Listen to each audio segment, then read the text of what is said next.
بسم الله الرحمن الرحيم الحمد لله رب العالمين نحمده ونستعينه ونستغفره ونستهديه ونعوذ بالله من شرور أنفسنا ومن سيئات أعمالنا من يهدي الله فلا مضل له ومن يضلل فلا هادي له وأشهد أن لا إله إلا الله وحده لا شريك له وأشهد أن محمدا عبده ورسوله انتجبه لولايته واختصه برسالته وأكرمه بالنبوة وأشهد أن عليا ولي الله وأمينه في أرضه وهجته على عباده اللهم صل وسلم على محمد وآله الطاهرين المعصومين المظلومين أوصيكم عباد الله وإياي بتقوى الله.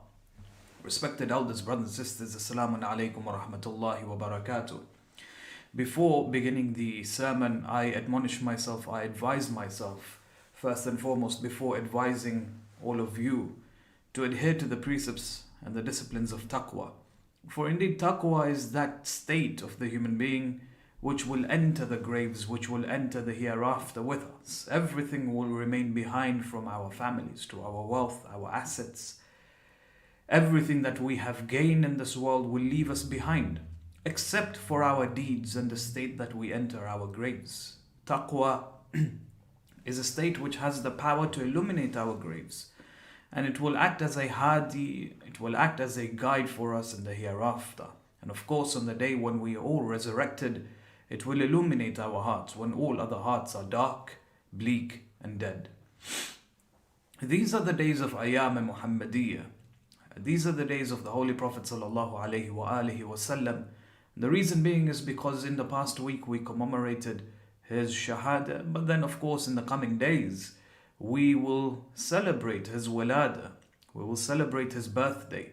And of course it is a day of Eid, it is a day of joy and jubilation for each and every one of us.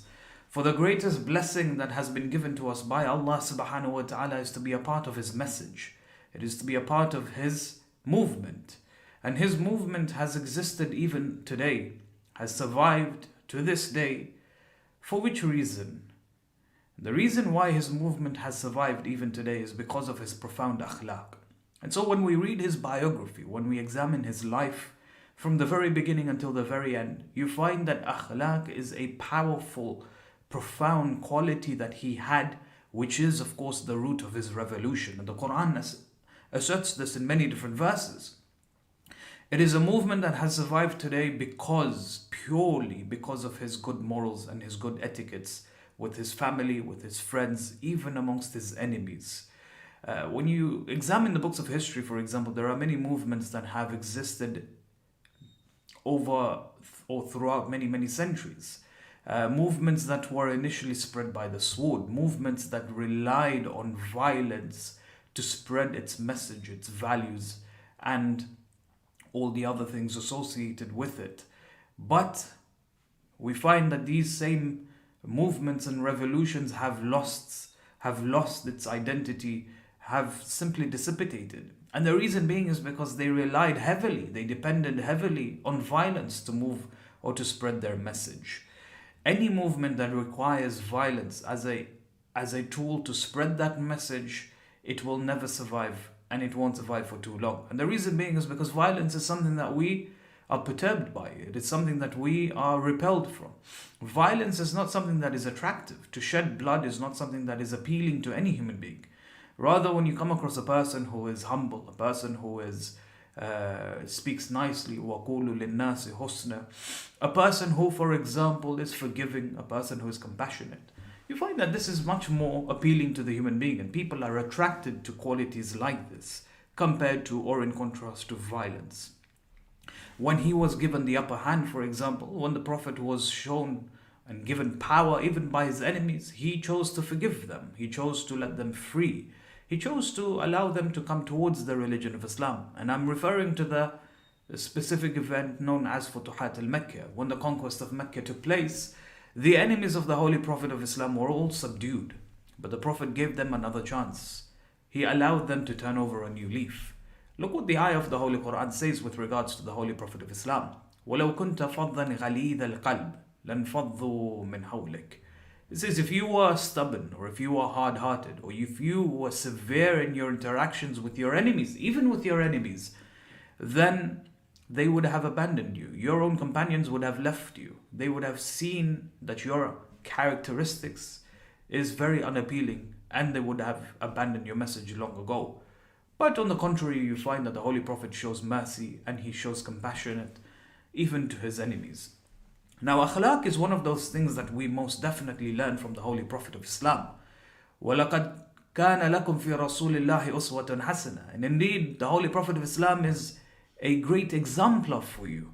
He is someone that you can take as an archetype, as a role model. And there is a lot that you and I can learn from him.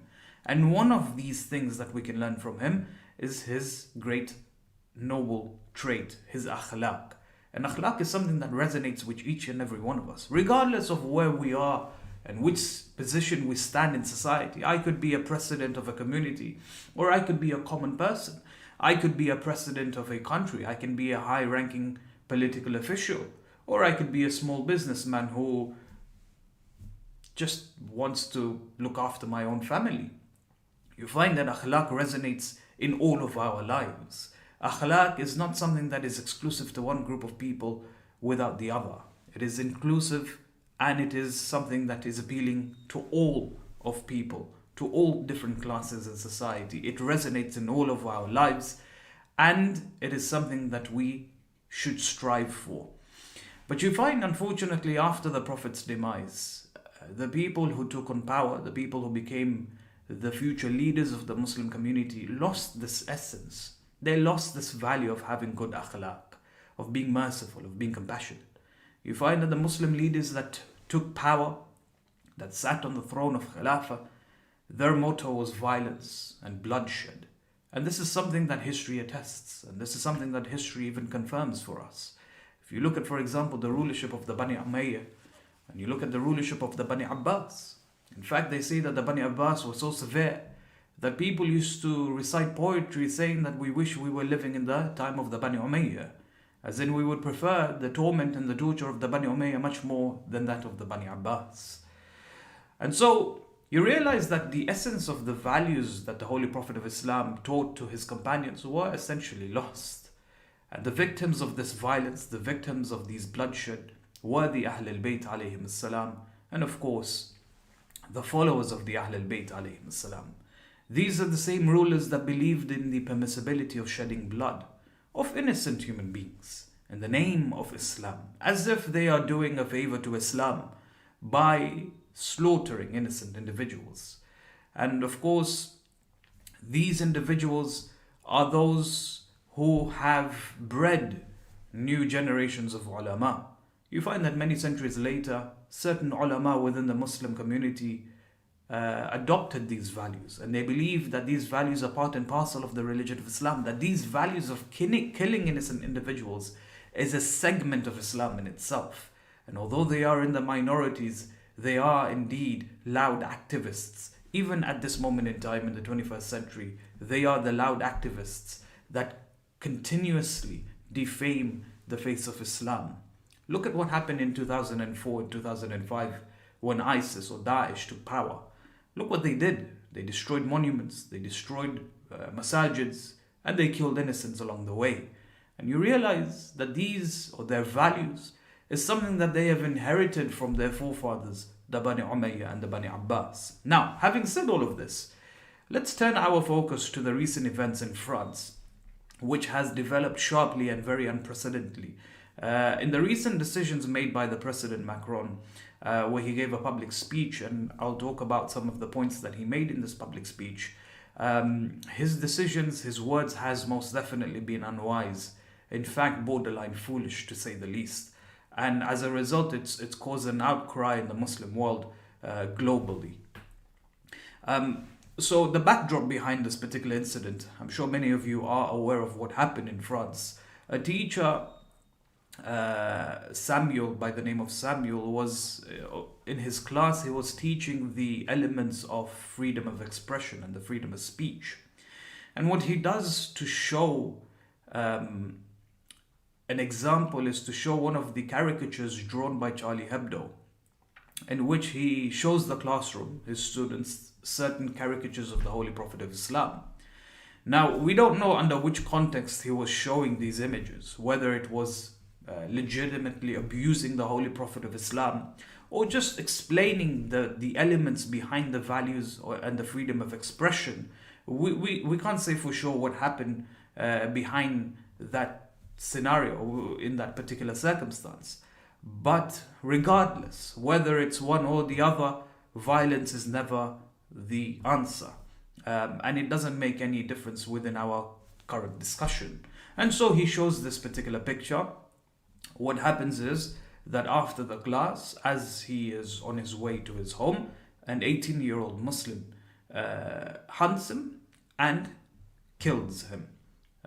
Here the media is confused whether the teacher was, whether his head was severed or he was killed in a different way. So there are many different gaps within the story, but let's stick with the story that has been transmitted to us by the media, the story that's most popular. Now, when you come across this particular incident, before I begin the examination, or just my 2 cents within this discussion, it behooves me to mention that the attitude and the actions of this 18-year-old has been absolutely wrong, and we condemn his actions, and he should be tried by the court of law.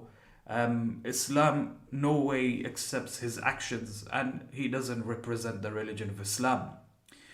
Now, there are 2 things to keep in mind.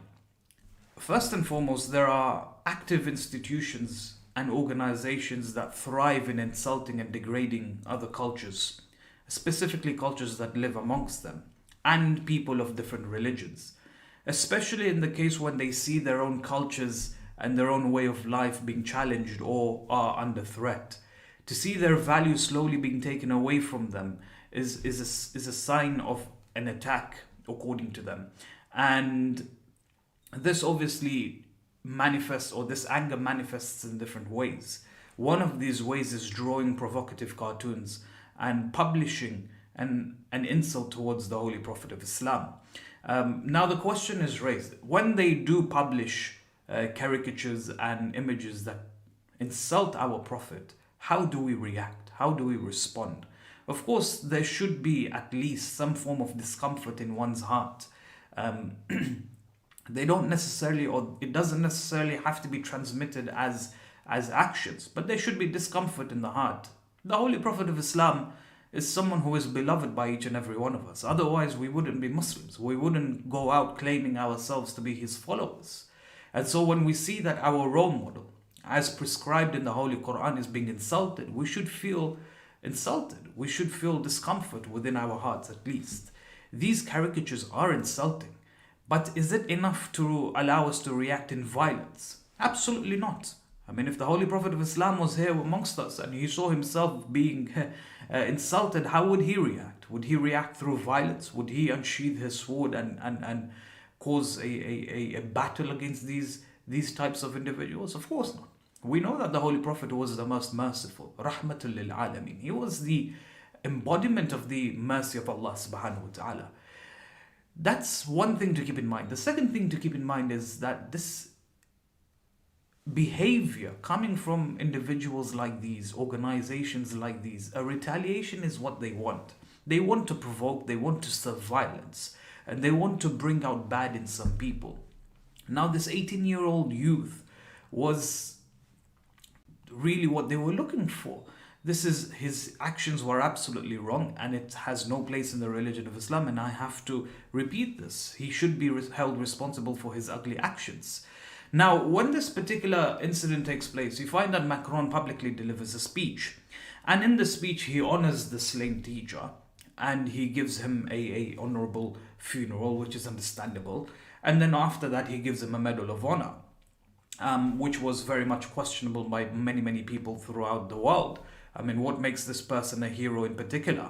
I mean, but at the end of the day, this is the president's prerogative and he can do whatever he wants.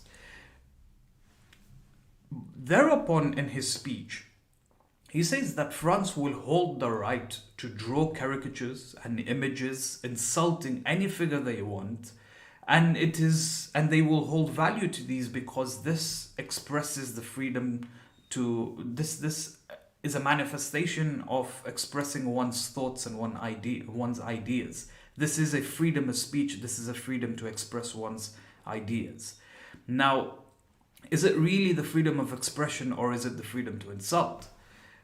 First question that is raised is, why would you need to insult a revered figure of a very dominant faith in this world?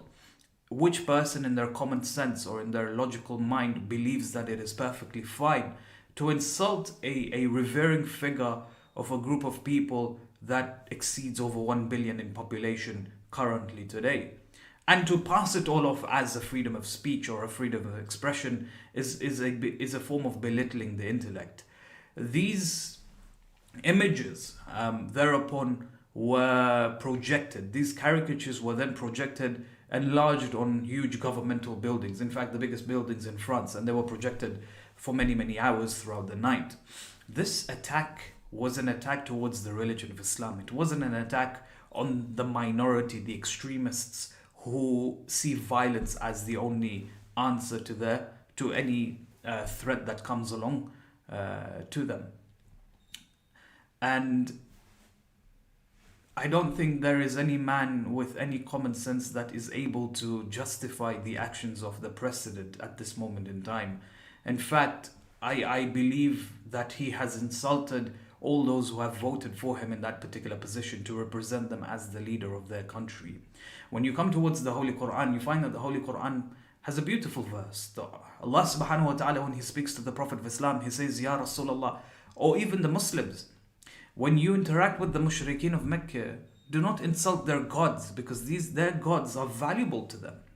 They're held with high esteem. And the moment you insult their gods, these items that they worship, tomorrow or sooner or later they will insult your God. And that's not what you want. They will insult what is much more dear to you in your hearts. So when you approach them with kindness, approach them with behavior which is sensible, and do not come forward and insult them. This is something that even the aql can understand. You don't need to be a Muslim to believe in this particular value. The Quran, when it mentions something that correlates with the aql. It complements the aql.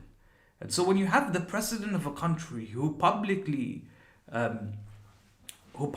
challenges these small extremists, the wrong mentality of Islam, who have the wrong mentality of Islam, he's not serving his people, nor is he looking after his own civilians. His actions have insulted everyone in that country, and of course beyond that country as well. So the Quran on the one hand says, do not insult. The aql tells me not to insult, but then you have a president of a country who full out goes on insulting the Muslim population, and from amongst them the extremists as well. The freedom of speech, when you look at the concept of freedom of speech, it is when a minority is able to stand against the majority and is able to voice their opinions without the fear of any persecution. When the Muslims are in the minority, and the non-Muslims are in the majority, you cannot then turn around and say, we, the majority, have the ability to express our thoughts very freely and to pass that off as freedom of speech. Freedom of speech doesn't hold here. The values of freedom of speech doesn't exist in this particular situation, because it's not seen as the freedom of speech. It's seen as the freedom to insult. This is a tactic which isn't new. It's a tactic that is used constantly, and it has been used constantly in all throughout history. The tactic of making yourself feel that you are the bigger victim, to show others that you are the bigger victim. Now, I may do something to you, I may oppress you, I may take something of yours away from you, and I'll make you the victim, but temporarily. If I push you hard enough, I know that you will react and you will forcefully defend yourself, or even attack me for any other reason other than defending yourself. I know that if I push you hard enough, you will retaliate with something which is far greater and far bigger. When you do retaliate, and I'm waiting for you to retaliate, all of a sudden you're no longer the victim. I am the victim. because you have just retaliated for not of an equal level, but of a greater level. So when you have these barbaric extremists who, under the name of Islam, go around killing and slaughtering innocent individuals, who believe that violence is the solution for everything, all of a sudden the state becomes the victim. All of a sudden the French Revolution becomes the victim. And they can use this as an excuse to clamp further on the Muslim community. Now, this brings me to the second point. Many people have realized and they have shone light on the fact that there are levels of double standards of the governing forces in France, and of course in the media as well. On the one hand, they uphold the values of freedom of expression, the freedom of speech, but then on the other hand, they are now criminalizing the act of criticizing these cartoons and these caricatures. That's double standards, that's hypocrisy. At the moment, until today, over 70 masajids have been shut down. Special agents and special agents are very, very vigilant to those who speak out verbally. And this goes against the very ethos of freedom of speech.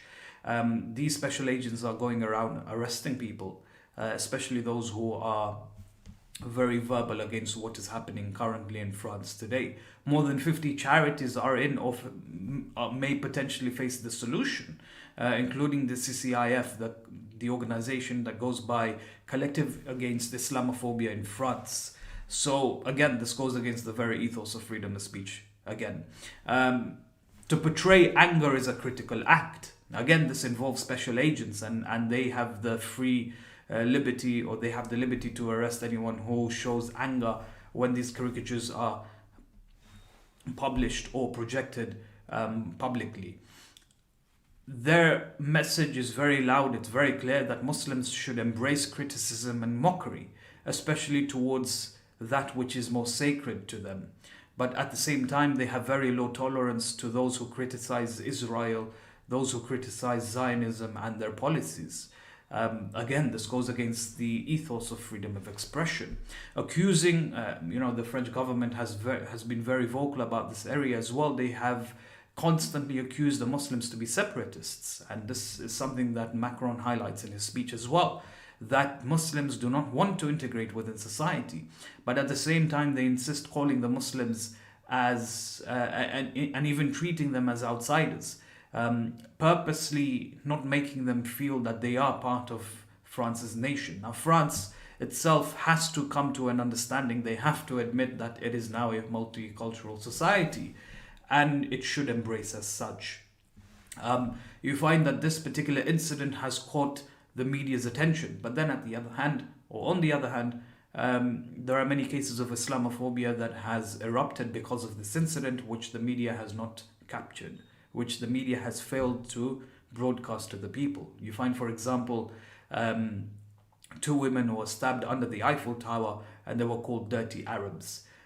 These types of Islamophobic incidents were undetected and not reported at all. Now, obviously this has a repercussion in the Muslim world. Muslims have now taken an active position against France. They have begun to boycott French products, amongst them beauty items, food items, and so on and so forth. And of course, this has bred new levels of violence, new attacks. Just yesterday, we saw an attack on Nice, where I believe 3 people were killed in a church, 1 woman who was beheaded. Again, the whole situation from the very beginning has been mismanaged. It was handled very, very badly, especially by the terrorists, especially by the extremists. Violence is never the answer. It is far from the religion of Islam. Again, if we were to react according to against these caricatures, how do we react? We react with rahmah, we react with mercy, we react with kindness, because this is how the Prophet of Islam would have reacted. The Muslim population in France is in the minority, I think about 7 or 8%. The majority are non-Muslims, but through kindness, through affection, through, for example, showing humility, Muslims are able to convert many of these majorities and allow them to come towards the religion of Islam. But if violence is the only solution according to these individuals, then they obviously are defaming the name of Islam. We, of course, collectively condemn their actions and their decisions. May Allah have mercy on all of us, especially in these hard times. May Allah protect us against those who are victims, or against those who are victims of Islamophobia. May Allah, of course, forgive our sins on this holy day, the day of Friday, which is, of course, seen and recognized as the day of Eid, the Eid of the week. If I could request the Surah Al-Fatiha for all our marhumin, inshallah. Surah Al-Mubarakat Al-Fatiha.